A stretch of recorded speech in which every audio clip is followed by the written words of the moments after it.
皆さんこんにちは。救世主ゴーシンです。この動画では今話題になっている 3i アトラスの最新情報をお届けします。なぜ NASA は 3i アトラスの高解像度の画像を撮影して取得しているにもかかわらず隠しているのか、その謎に迫っていきたいと思います。今回ご紹介するソースはこちら、ででん。Lit.link という YouTube のチャンネルがございます。282万人のチャンネルで、今回マイケル・ミラー博士に対してインタビューを行っております。その中で NASA の隠蔽体質であったりとか、マイケル・ミラー博士の 3i アトラスに関する指摘見解、動画を翻訳しながら解説してまいります。皆さん一緒にその本編の動画を見ながらですね、途中私が止めながら日本語でまとめたまとめを公開していきますので、英語がわからない方もどうぞご安心して一緒に見ていきましょう。しかし私があまり細かく注釈を入れてしまうと本編の英語の部分聞こえなくなってしまいますので、動画を一旦止めた状態で私が資料とともにですね、皆さんに説明してまいります。And reconnaissance instruments that are actually tracking this object. Astronomers were able to process data from the Mars Perseverance rover that gave low resolution images of 3i Atlas on October 3rd and 4th, but high resolution images from the orbiters have still not been released by NASA. Why? What are they hiding? Dr. Michael Saller, who writes over at exopolitics.org, has been tracking this story. He's been tracking 3i Atlas now for months and joins me now to talk about it. Doc, great to see you. Welcome back to the show. Thanks. I'm glad to talk about this really perplexing issue. It is perplexing because let's just put up here on the screen. This is video of the Mars cameras here. You know, this is just a rendering here, but there's plenty of these high resolution satellites taking photos that are orbiting Mars, that are right there on Mars, not to mention the Mars Perseverance rover that's on the planet. Why have NASA not released these images? Well, it's part of a pattern that NASA has been doing for decades now, going to all of its Mars orbiters and the International Space Station. What would happen typically is that many of these cameras were often oriented and would provide a live feed, and then anomalies would be seen on Mars or in space around the International Space Station. And so NASA decided that what it would do is that it would kind of like pretty much prevent or stop the live feeds and would go to a kind of delayed release of images where their photo image experts would process the images. But what we know from whistleblowers, and here we go back to 2001 with Donna Hare and Carl Wolf, who were two whistleblowers that appeared in the Disclosure Project press conference, is that what NASA would do is that it would scrub images that contained any evidence of extraterrestrial life. So this is what was really happening with these delays. So NASA would go from live feeds or would cut a live feed, and then it would delay the release of images, and that would give time for its photo image experts to remove anything in there that was suggestive of extraterrestrial life. And I think what we're having now with the Mars orbiters, with 3i Atlas passing its perihelion with Mars, it's about 30 million kilometers away from Mars, so that's the closest point it gets to Mars. Some of the Mars orbiters, two of them are NASA orbiters, two are European Space Agency, another one is Chinese, and another one is the United Arab Emirates. So they could take images of the 3i Atlas, but so far, as you already said, what was released on October 3rd was this very low resolution image from the NavCam of the Mars Perseverance rover, which is really just a camera oriented for the Mars rover to be able to navigate the Mars surface. So you would see the kind of horizon, and you would see stars or objects in the background. So that's what that fuzzy image from the Mars Perseverance rover showed. And so that was that was a live feed, and that was processed by amateur astronomers. So, I mean, it does show that amateur astronomers can process and release live feeds from NASA. But when it comes to the Mars orbiters, there is no live feed of what is happening in deep space. I mean, we really have to rely on NASA and the European Space Agency to point their cameras towards any object and then release it. But just today, the European Space Agency did release something. はい、ここで一回止めます。まとめてみました。こちら、ドゥドゥンですね。普段宇宙ライブカメラは特定の方向を向いていると。そして NASA は宇宙でトラブルがあると、宇宙ライブカメラのライブフィードを、停止、そして阻止します。そして一旦その映像を止めている間に画像の専門家が特殊な処理を施し遅延公開するという方法を決定しています。これは元 NASA のですね内部告発者ユー・ドナヘアとカール・ウルフが告発していることです。 NASA はこれまでも地球外生命体の証拠となる画像を削除していたであるから NASA からの公式な地球外生命体に関する発表であったりとか 3i アトラスの詳細の画像を期待するのは難しいということです。しかしながら現在火星の探査機に頼るしかないということ。10月の3日に火星に一番近づきました。その段階で高解像度で撮影されていた可能性がある探査機はパーサビアランス、そしてインジェニュイティ、これは NASA のマシン、そして宿友、中国の天文1号ですね。そして UAE のホープ、こういった機関も NASA と同じように沈黙を守り続けています。非常に不気味です。それでは続きいきましょう。What do you think? I mean, people, obviously speculating about this thing for quite a while now. It has been doing some very uncharacteristic things of a normal comet. So why are people so fascinated by this object particularly? And do you think that it's anything nefarious, anything unexplainable, or just simply an interstellar object that's behaving differently than perhaps a normal, a normal object would? Maybe there's some sort of a pattern with it. I don't know. But what do you make of this? Someone in the chat, Eddie Schwab in our chat says, this thing looks like the Doomsday Machine from Star Trek. Yes, from the 1960s episode called The Doomsday Machine. It looks exactly like that, kind of like this long cylindrical looking object. Well, from the get-go, when it was discovered back in July of this year by the Atlas telescope system, what it showed was that this was on a path that was like within 5 degrees of the ecliptic, which is very unusual, and that it would pass close by several major planets. And some astronomers did statistical studies and found that this was very highly unusual and suggestive of some kind of intelligent navigation that was behind this to kind of follow that passage.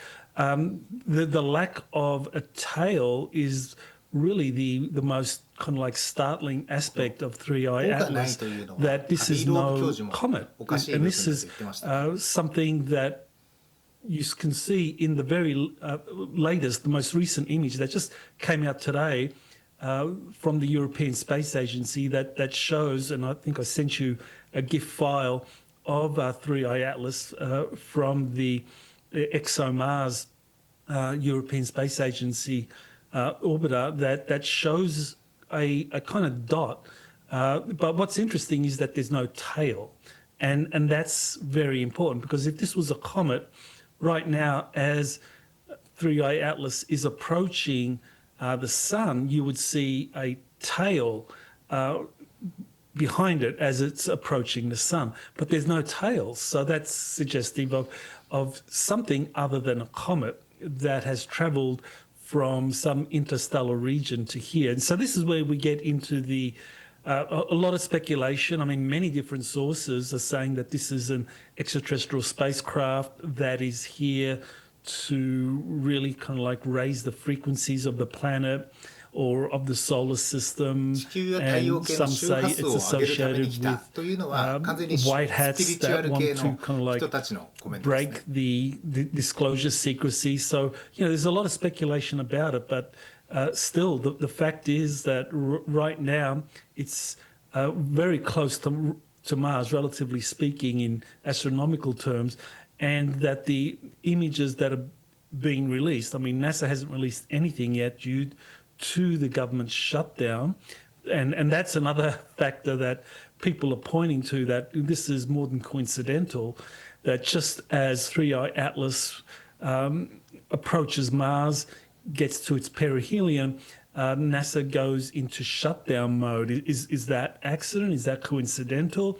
And people are also speculating about the generals being summoned to the Pentagon. I mean, were they really there just to be lectured to in terms of how the woke agenda is no longer suitable in the Pentagon or the Department of War? Or were they being secretly given operational briefings talking about a planetary crisis if it becomes clear that 3I Atlas is a spacecraft and is carrying extraterrestrials who are associated not just with Mars in its ancient past, but also with Earth in terms of underwater colonies. And that's something that would be of great concern to Pentagon generals. はい、ここまでで一旦ですね、解説入れたいと思います。まずですね、マイケル・サラー博士が、これ天体は光道から5度以内の軌道上を通ってきて非常に珍しいものだというふうに解説をしています。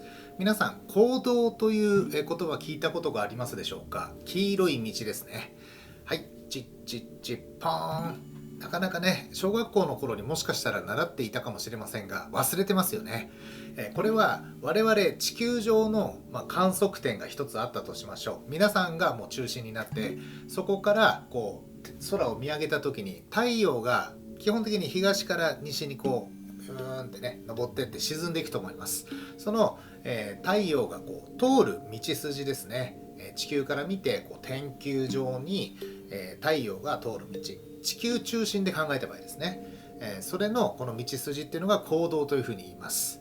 基本的には太陽の周りをこう地球とか、火星とか水星とかですね、惑星はこう回っているんですけれども、この光道という道筋は地球を主眼として考えています。そして次にですね、マイケル・サラー博士がおかしいと言っていること、「お」がない、水星以外の何かであるということです。これはですね、アビー・ローブ教授も同じようにですね、前回の動画でも話していたのではないかなと思います。水星は基本的に太陽に近づいていくにつれてどんどん長いこの尾がね、形成されていく。それは太陽の熱によって、塵やガスがこう、溶けたりとかですね、融解していって長いテールができるんだけれども、それがないと。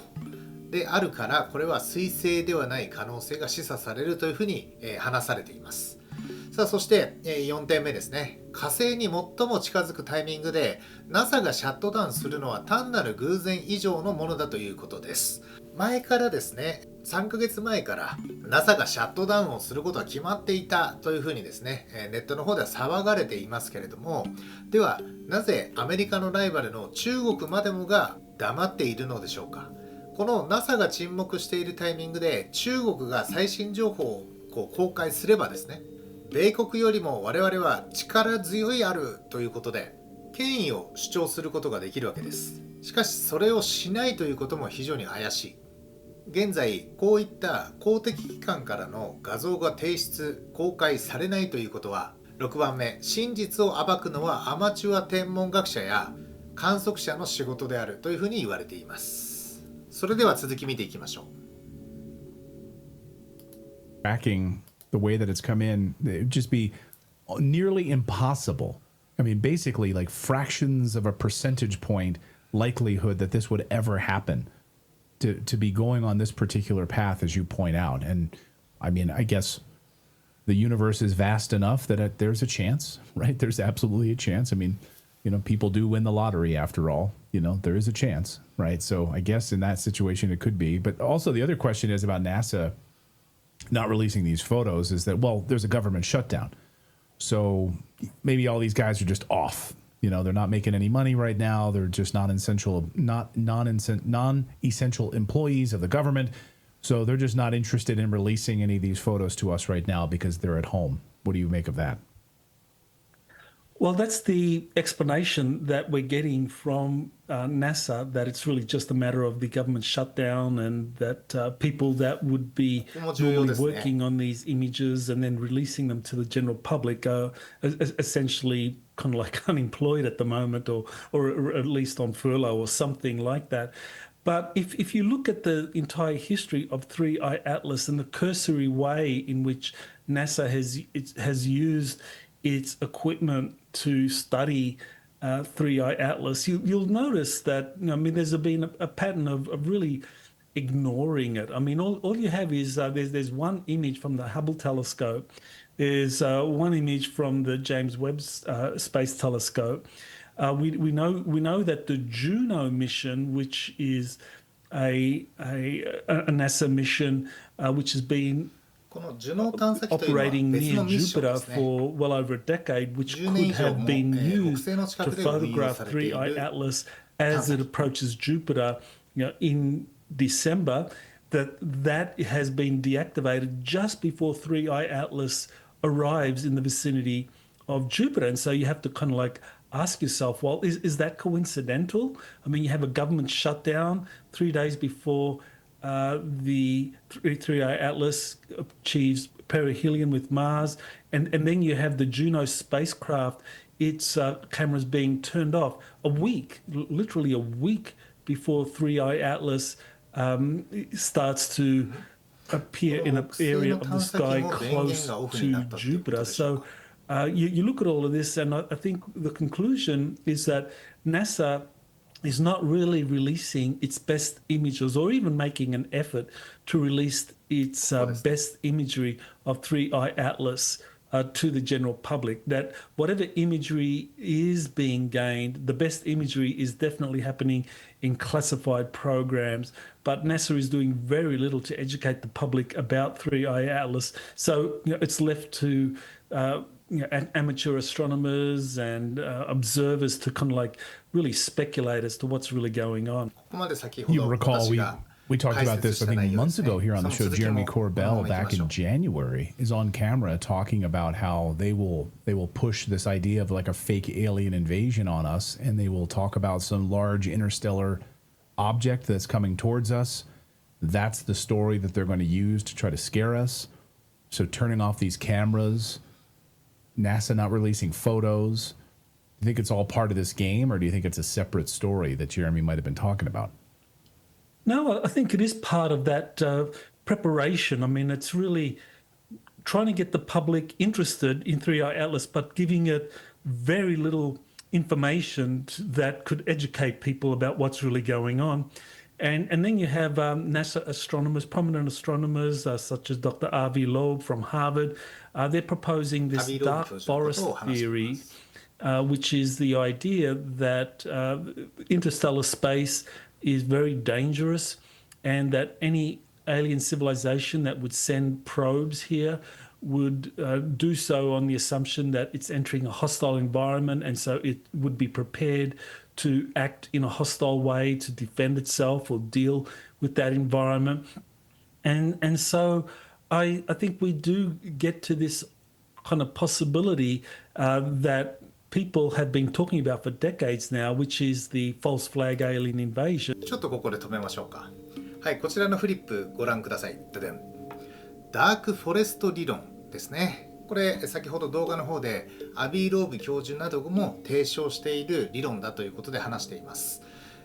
暗黒森林というふうに日本語で訳されるんですけど、これは小説 SF 小説ですね。3体に由来する宇宙には多数の文明が存在するが互いに身を隠しているという仮説です。この理論では宇宙は生存を最優先する文明が潜み、他の文明を発見した場合は敵対的かもしれないため先制攻撃を行う暗い森のような場所だとされています。最近巷に溢れている YouTube のですね AI が生成しているであろう、動画でも言われていることですけれども、当然我々が宇宙に探索に出た際にですね、敵対的な異星人がいる可能性も当然考えられますから、先制攻撃をした方が生き残るという観点では有利なんだという考え方があっても、これはおかしくはないですよね。そういった状況を示唆しているのがこのダークフォレスト理論になります。ラストスパートいきましょう。Alien invasion, that an object like 3I Atlas could be kind of the precursor or could be made the fulcrum of some kind of attempt to fool the public that we are under some kind of invasion and certainly there's I totally believe that there are positive extraterrestrials out there that are monitoring us and want to interact with us. But I think that there are those within the government apparatus, the deep state, ruling bloodline families, whatever you want to call them, that want to prevent that. And their way of doing that is to use their mainstream media assets and assets within the legislative bodies of major governments to make the public believe that we would be invaded rather than friendly extraterrestrials making contact. Well, someone just gave a compliment, said, hey, this is kind of like Redacted in the afternoons can cover sort of the coast-to-coast AM stuff. You don't have to wake up at 3 in the morning. I'm proud of that. I'm proud of that. Because I grew up, loving Coast to Coast. And I love these stories, and I want to get to the bottom of this, just like Dr. Michael Saller does. You have to read Dr. Saller's great works, read his incredible books, visit his work over at exopolitics.org. Love having Dr. Saller on, who spent... はい。ということで、ここで番組は終わっていきます。最後ですね、8番目。何十年も人々が話してきたようなエイリアンの侵略の可能性に私たちはたどり着いた。3I アトラスはその前兆である可能性があり、あるいは侵略を受けていると国民を騙す試みの視点となる可能性があるということです。今回のこの 3I アトラス騒動を利用して地球の裏側の存在たちが国民を騙すであろうということを話されています。9番目ですね。地球には政府とかディープステイトなどの闇の政府、そして血統を支配する一族がおり、メディアなどを通じて資金を管理し国民を騙すだろうというふうに話しています。この血統主義の話で言うと、この救世主ゴーシンチャンネルで過去動画でですね、散々話してきたイルミナティの存在のことについて言及されています。日本の神様が神がかり状態になった岡本天明さんに自動書記で書かせた火付神事の中にそのような記述もあります。石屋の勢力こそイルミナティであり、それがこの日本を陥れている真の悪なんだということを解説されていました。それについては過去動画の方、ぜひ火付神事についてのシリーズものを出していますのでご覧ください。さあ皆さん、今回の動画いかがだったでしょうか。アビー・ローブ博士以外にもですね、世界のさまざまな分野での博士が今回のこの 3I アトラスに非常に注目しています。これからもですね、しっかりとしたソースを皆さんに情報共有してまいります。そして分かりやすく私が日本語に翻訳して情報を共有してまいりますので、ぜひチャンネル登録とグッドボタンよろしくお願いします。それではまた他の動画でお会いしましょう。救世主ゴーシンでした。またね。